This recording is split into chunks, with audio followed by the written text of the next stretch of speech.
Charles Cowap here again with the third of our 3 videos on the valuation of agricultural tenancies, art or artifice. I hope you fully absorbed the valuation examples that were set out in the second video, because in this video we're going to decide how to choose between the different valuation methods which we have already seen.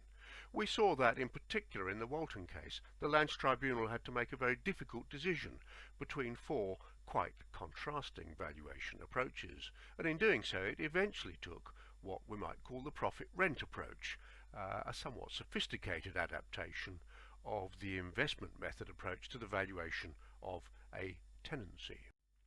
In that case, we could show this graphically like this. Here is the profit rent approach. We've got a certain amount of rent passing over a period. On top of that, we had the difference between an arbitrated rent, which was seen to exist for 1 3/4 years in the Walton case, and on top of that, we had the difference between a tender rent, and the approach favoured by the Lands Tribunal in the end was to capitalise those 2 layers using a year's purchase single rate multiplier at different rates for each layer.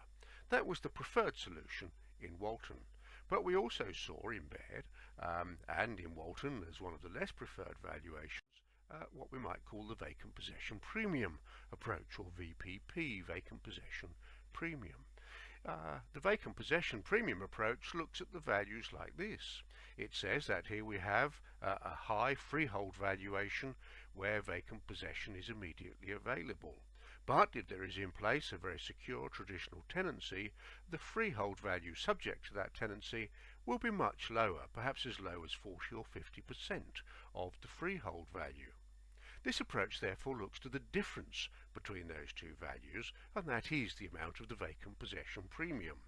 It says in a sense that there's a deal to be done between landlord and tenant. Either if the landlord wants to sell the freehold with vacant possession, then he will be willing to pay some of that difference to the tenant to recover vacant possession.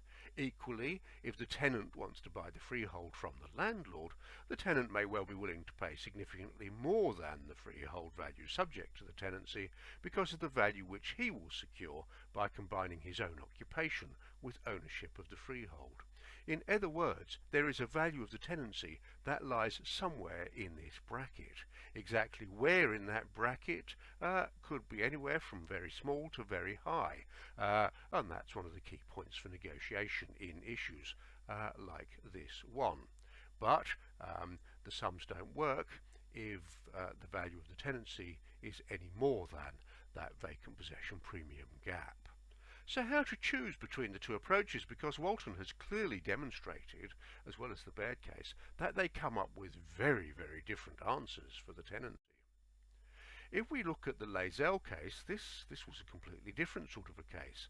This concerned a young man called Roger Lazell, who was the son of a tenant farmer.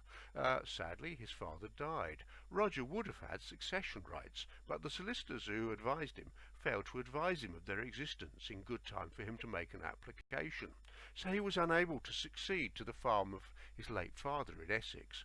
He therefore decided to sue his solicitors instead. The award in this case was built up as follows.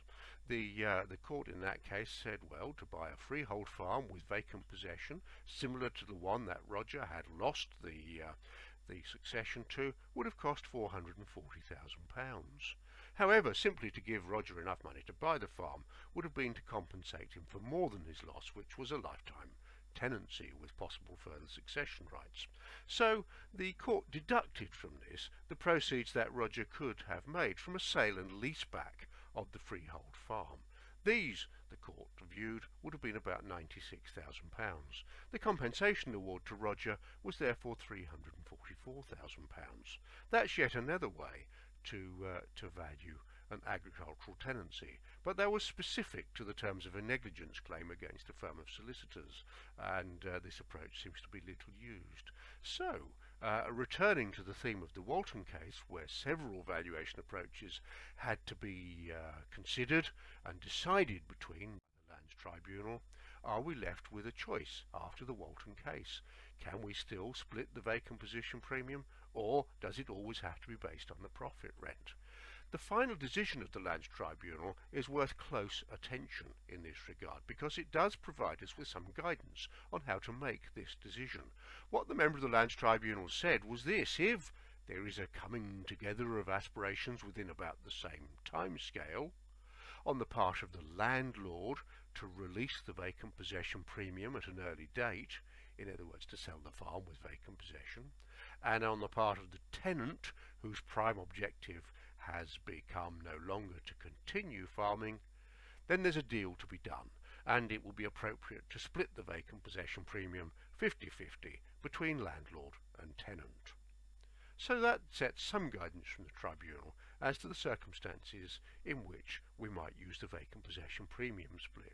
But the tribunal went on to say if the likelihood of a surrender payment would be speculative and remote, then the appropriate approach is to capitalise the profit rent.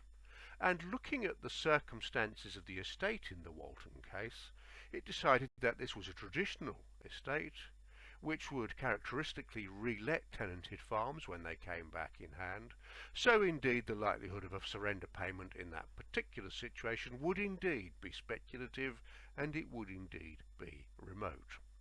So that was probably one of the weightiest arguments in the Lands Tribunal's decision in deciding that the profit rent approach was the appropriate one there. In other words, we don't rule out capitalising the profit rent, but what we do say is we must look very closely at the circumstances surrounding the valuation requirements. It's also salutary to look at the Court of Appeal case of Greenbank and Pickles, which took place in early 2001. That concerned the dissolution of a family farming partnership, and the Court of Appeal upheld the valuation approach of Walton using the profit rent approach to value a tenancy as a partnership asset when that tenancy had to be dissolved. It's also the case that this approach is commonly featured in divorce cases as well.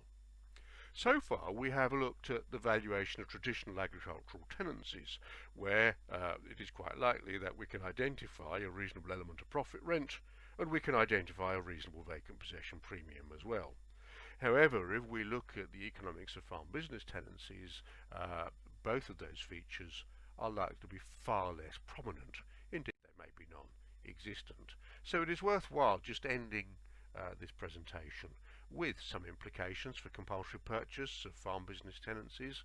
There's unlikely to be much of a profit rent, there's unlikely to be either a top or bottom slice to have a look at, and there's not likely to be much of a vacant possession premium. Although one can be imaginative with valuation approaches, these are likely to be much harder tenancies to put any sensible level of value on, certainly for compulsory purchase claims.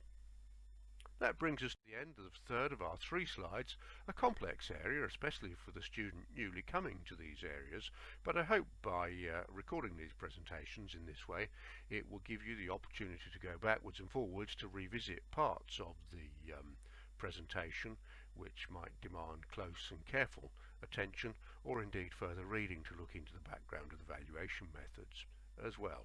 I hope you found them useful, and they will be a useful learning resource to you. Cheerio.